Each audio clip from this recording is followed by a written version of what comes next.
दिनांक 16/5/2026 दिन शनिवार, ज्येष्ठ माह की अमावस्या को है द लिस्ट। वट सावित्री व्रत। वट सावित्री व्रत का हिंदू धर्म में काफी महत्व माना जाता है। इस दिन सुहागन महिलाएं अपने सुहाग की रक्षा के लिए वट वृक्ष और यमदेव की पूजा करती हैं। शाम के समय वट की पूजा करने पर ही व्रत को पूरा माना जाता है। इस दिन सावित्री व्रत और सत्यवान की कथा सुनने का विधान है। शास्त्रों के अनुसार इस कथा को सुनने से मनोवांछित फल की प्राप्ति होती है। कथा के अनुसार सावित्री यमराज से अपने पति सत्यवान के प्राण वापस ले आई थीं। इस व्रत में कुछ महिलाएं फलाहार का सेवन करती हैं, तो वहीं कुछ निर्जल उपवास भी रखती हैं।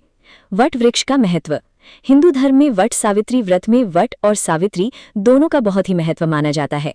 पीपल की तरह वट या बरगद के पेड़ का भी विशेष महत्व होते हैं। शास्त्रों के अनुसार वट में ब्रह्मा, विष्णु व महेश तीनों का वास होता है। बरगद के पेड़ के नीचे बैठकर पूजन, व्रत कथा सुनने से मनोवांछित फल की प्राप्ति होती है। वट वृक्ष अपनी लंबी आयु के लिए भी जाना जाता है, इसलिए ये वृक्ष अक्षय वट के नाम से भी मशहूर है। पूजन सामग्री। वट सावित्री पूजन के लिए सत्यवान सावित्री की मूर्ति, बांस का बना हुआ एक पंखा, लाल धागा, धूप, मिट्टी का दीपक, घी, 5 तरह के फल फूल, 1.25 मीटर कपड़ा, 2 सिंदूर, जल से भरा हुआ पात्र और रोली इकट्ठा कर लें। पूजन विधि। इस दिन सुहागिनों को सुबह स्नान करके 16 श्रृंगार करके तैयार हो जाना चाहिए। वट सावित्री में वट यानी बरगद के पेड़ का बहुत महत्व माना जाता है। शाम के समय सुहागिनों को बरगद के पेड़ के नीचे पूजा करनी होती है। एक टोकरी में पूजा की सभी सामग्री रखें और पेड़ की जड़ों में जल चढ़ाएं। जल चढ़ाने के बाद दीपक जलाएं और प्रसाद चढ़ाएं। इसके बाद पंखे से बरगद के पेड़ की हवा करें और मां सावित्री का आशीर्वाद लें। वट वृक्ष के चारों ओर कच्चे धागे या मोली को 7 बार बांधते हुए पति की लंबी उम्र और स्वास्थ्य की कामना करें। इसके बाद मां सावित्री सत्यवान की कथा सुने। घर जाकर उसी पंखे से अपने पति को हवा करें और आशीर्वाद लें। फिर प्रसाद में चढ़े फल आदि ग्रहण करने के बाद शाम में मीठा भोजन अवश्य करें। वट सावित्री व्रत की कथा। बहुत पहले की बात है। अश्वपति नाम का एक सच्चा ईमानदार राजा था। उसकी सावित्री नाम की बेटी थी।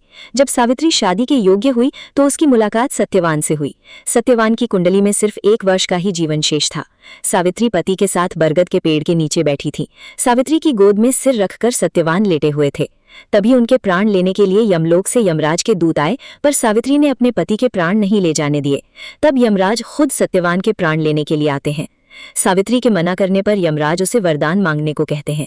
सावित्री वरदान में अपने सास ससुर की सुख शांति मांगती है। यमराज उसे दे देते हैं, पर सावित्री यमराज का पीछा नहीं छोड़ती है। यमराज फिर से उसे वरदान मांगने को कहते हैं। सावित्री अपने माता पिता की सुख समृद्धि मांगती है। यमराज तथास्तु बोलकर आगे बढ़ते हैं, पर सावित्री फिर भी उनका पीछा नहीं छोड़ती है। यमराज उसे आखिरी वरदान मांगने को कहते हैं, तो सावित्री वरदान में एक पुत्र मांगती है। यमराज जब आगे बढ़ने लगते हैं तो सावित्री कहती है कि पति के बिना मैं कैसे पुत्र प्राप्ति कर सकती हूँ। इस पर यमराज उसकी लगन, बुद्धिमत्ता देखकर प्रसन्न हो जाते हैं और उसके पति के प्राण वापस कर देते हैं। जय श्री राधे।